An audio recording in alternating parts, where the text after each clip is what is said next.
Welcome to episode number 1 of Tracking Earth, Wind, and Fire, your deep dive into the music, the musicians, and enduring legacy of one of the greatest bands to ever hit the stage and studio. I'm your host, Doc Brooks, and I hope to earn your subscription and support for my podcast. I hope you enjoyed our launch episode that paved the way for episode number 1 that I've entitled Maurice White and the Seeds of Earth, Wind, and Fire.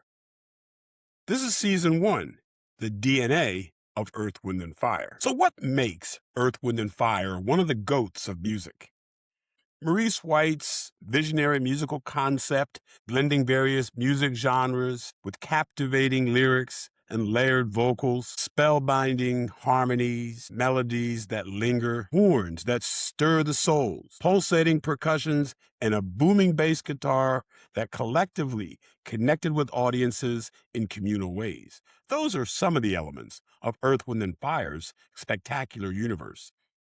However, what makes Earth, Wind, and Fire shining stars are the people in the band, the artists who created the sound, the musicians who performed it, and the audiences who engaged with Earth, Wind, and Fire.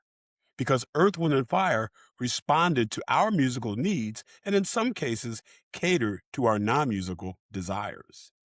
And as I mentioned in our launch episode, this podcast will track specific songs and albums, will break down the bass lines, the soaring falsettos, and understand how the kalimba represented one of the uniqueness of Earth, Wind, and Fire's sound.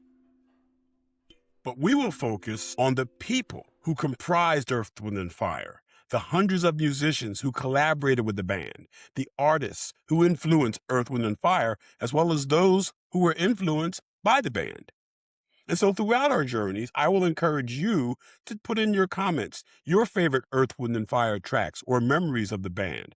I welcome your feedback and reviews of the show at trackingearthwindandfire@gmail.com. And please follow the podcast playlists. Let's get to work. To fully understand the DNA of Earth, Wind, and Fire, let's begin with the evolution of a shy young boy named Maurice White, who bore the nickname of Sandy because of his blonde hair and fair skin. Sandy was raised in Memphis, Tennessee by a sweet yet strong woman, Elvira Robinson, referred to as Mama and thought of as his grandmother after his birth mother, Edna Parker, or Mother Dear, moved to Chicago to find meaningful work. Sandy had limited interaction with his birth father, John White, a mean Mississippian who aspired to be a gangster. Unfortunately, John White died when Sandy was 5 years old, and besides the beatings by his father, Sandy's most vivid recollection is a bright green pair of shoes that fascinated him when he hid in the closet. You may have seen Questlove's documentary on Earth, Wind, and Fire because it emphasized the impact that growing up without a father had on Maurice.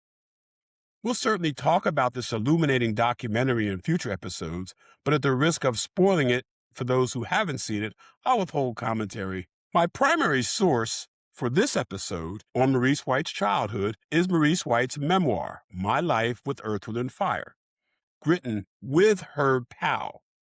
And fittingly, White referred to his book to Powell as his last album. I welcome your comments about this fascinating book. We'll talk about this book, and I'll point out a few of the errors and omissions that I found. Sandy was teased and bullied as a kid for his light skin and secondhand clothes.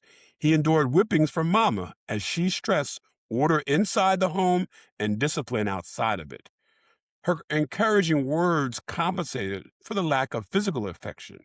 Words like, be true to yourself, keep your life clean, and God will always be with you. Sandy found strength and hope in Mama, especially when she told him things like, you're going to be a successful man, and you're going to get the world's attention.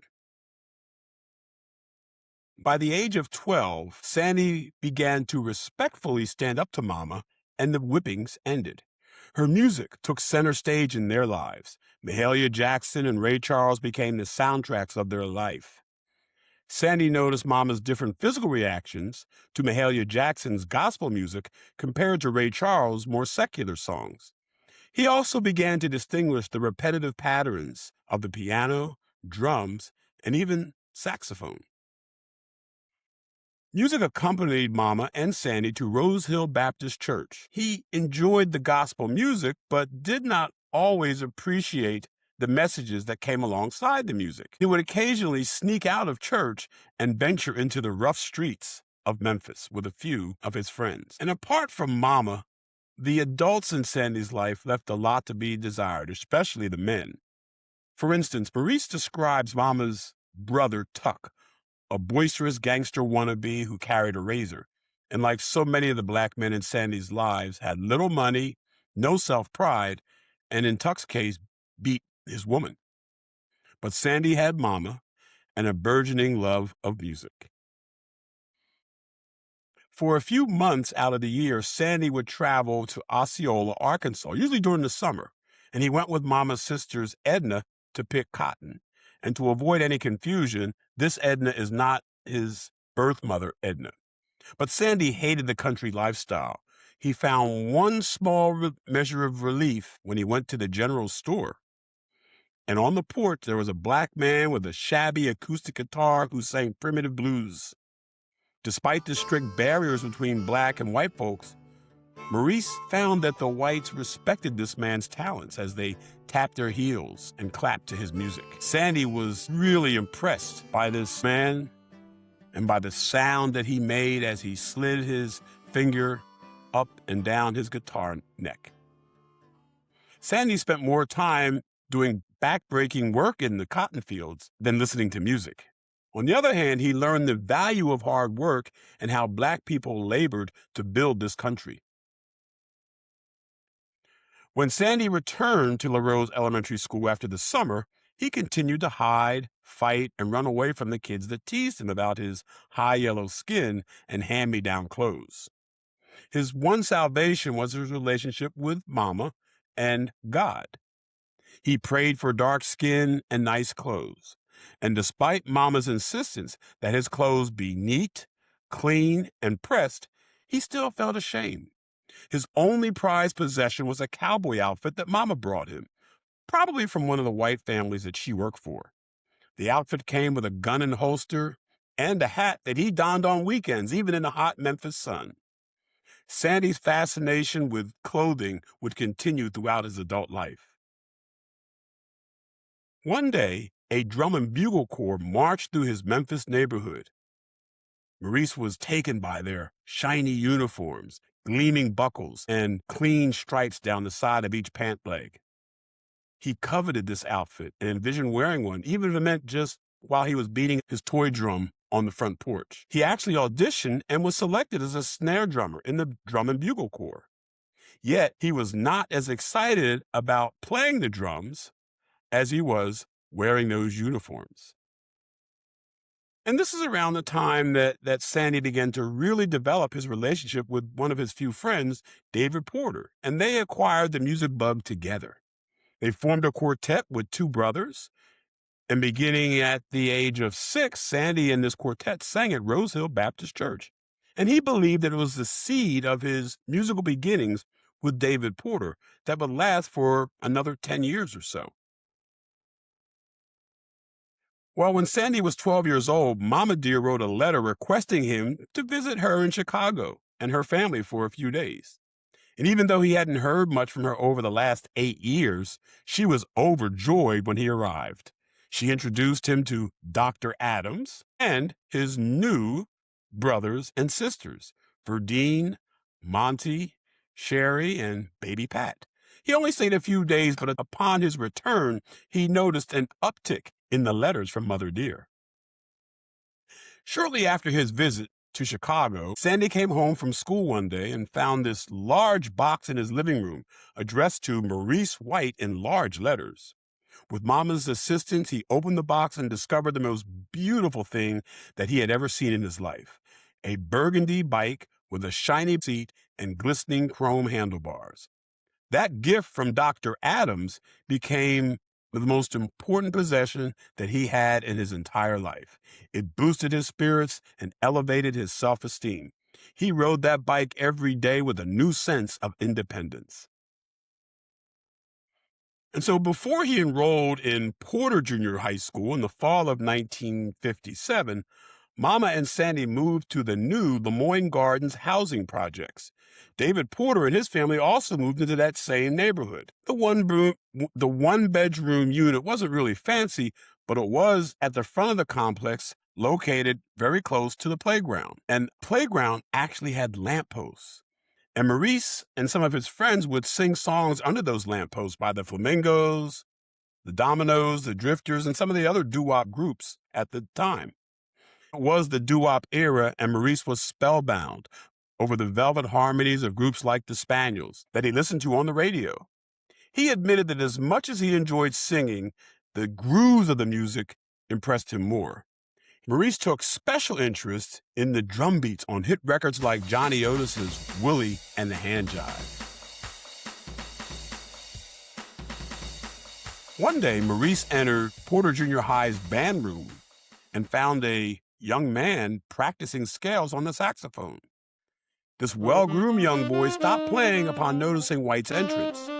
"Don't stop, you sound great," Maurice said. "I'm Maurice White." "I'm Booker T. Jones. Do you play?" "I play drums." And Booker responds, "We should play together sometime." Nothing would be the same for Sandy after meeting Booker T. Jones. In fact, Sandy became Maurice White, the drummer, and he forged his first musical union with Booker T. Jones and David Porter. Booker T. Jones was extremely creative, and he played a number of instruments: the bass, saxophone, trombone, and later he'd even learn to play the organ and piano. Maurice thought Booker was shyer than himself, which is saying a lot, and saw him as a serious student of music. He thought his parents were well-to-do professionals who could afford to get Booker T private lessons. Even though Booker T was about 3 years younger than Maurice, they became close friends, and they found that they made each other more outgoing. Maurice became more popular and his self-esteem increased as his hair began to move from blonde to brown and became more kinkier in his view.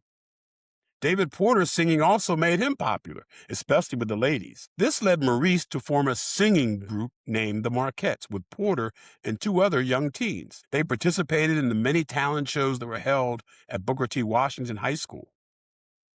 Booker T. Jones encouraged Maurice to spend more time playing the drums and less time singing with the Marquettes. Jones also suggested that Maurice spend more time with older musicians. Our next episode will examine Booker T. Jones's relationship with Maurice White. Thank you for listening to this premiere episode of Tracking Earth, Wind, and Fire. Please leave your comments and suggestions in the comment section or send me an email at trackingearthwindandfire@gmail.com. Tune in next week as we continue our deep dive into the early life of Earth, Wind, and Fire founder Maurice White. We'll focus on his musical collaborations with David Porter and Booker T. Jones, as well as his decision to leave Memphis for a new life in Chicago. Until then, keep your head to the sky.